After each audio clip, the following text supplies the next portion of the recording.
બોડેલી તાલુકાના અલીપુરા વિસ્તારમાં એક આધેડ પર કપિરાજે હુમલો કરતા ગંભીર ઇજાઓ પહોંચી હતી, જે બાદ ઇજાગ્રસ્ત આધેડને સારવાર અર્થે ખસેડવામાં આવ્યા હતા। છોટાઉદેપુર જિલ્લાના બોડેલીના અલીપુરા વિસ્તારમાં છેલ્લા કેટલાય સમયથી કપિરાજોના ટોળા ફરતા જોવા મળી રહ્યા છે અને કપિરાજની સંખ્યા ખૂબ વધી ગઈ છે। તેઓ ખોરાક માટે ગમે ત્યાં દુકાનો કે કોઈના પણ ઘરમાં ઘૂસી જતા હોય છે, જેના વિસ્તારના લોકો મુશ્કેલીમાં મુકાયા છે।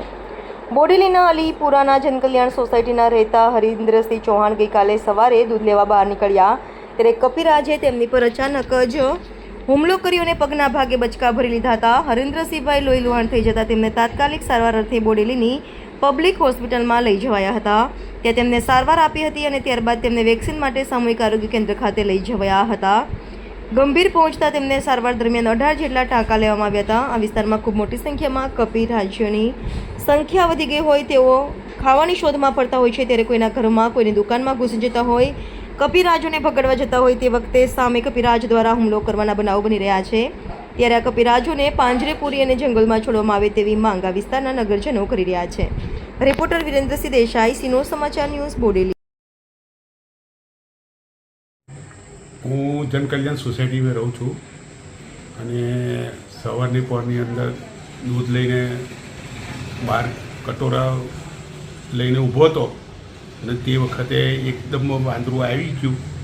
એટલે વાંદરું આવીને મને બચકો ભરી ગયું। પહેલાં મેં તાત્કાલિક પબ્લિક હોસ્પિટલમાં ટ્રીટમેન્ટ માટે ગયો મારા છોકરા સાથે। એટલે તઈ ગાડી એમ કે આ વેક્સિન છે, પણ તે વેક્સિન કે અહીંયા સરકારી હોસ્પિટલમાં મળશે તો મને એમ કે, પણ કે અહીંયા તો વેક્સિન નહીં મારી પાસે એમ કે। એટલે વેક્સિન લીધા વગર ફર્સ્ટ ટ્રીટમેન્ટ જે થવી જોઈએ ને એ થઈ ગઈ અને પછી ઘેર નહીં આવ્યો પછી એવું છે। ખાસ તો ટ્રીટમેન્ટમાં આ લોકોનું જે કંઈ કરતું હોય તે કર્યું, પણ મને પોતાને યોગ્ય ના લાગ્યું એમ જોયું। કારણ કે ત્યાં આગળ જે સ્ટેચર પર જે સુડાઈને લઈ ગયા હતા તે ત્યાં ઉસીકાની હો વ્યવસ્થા નથી એવું છે સરકારી દવાખાને। અને પછી ત્યાં સારવાર મળી, તમને વેક્સિન મળી? હા, એટલે ત્યાં સારવાર મળી ગઈ, પણ સારવારમાં જો એવું થયું નહીં। પછી હું ઘેર આવીને આ ટ્રીટમેન્ટ લઈને પછી ઘેર નહીં આવ્યો પછી એવું છે। 18% આવેલા છે।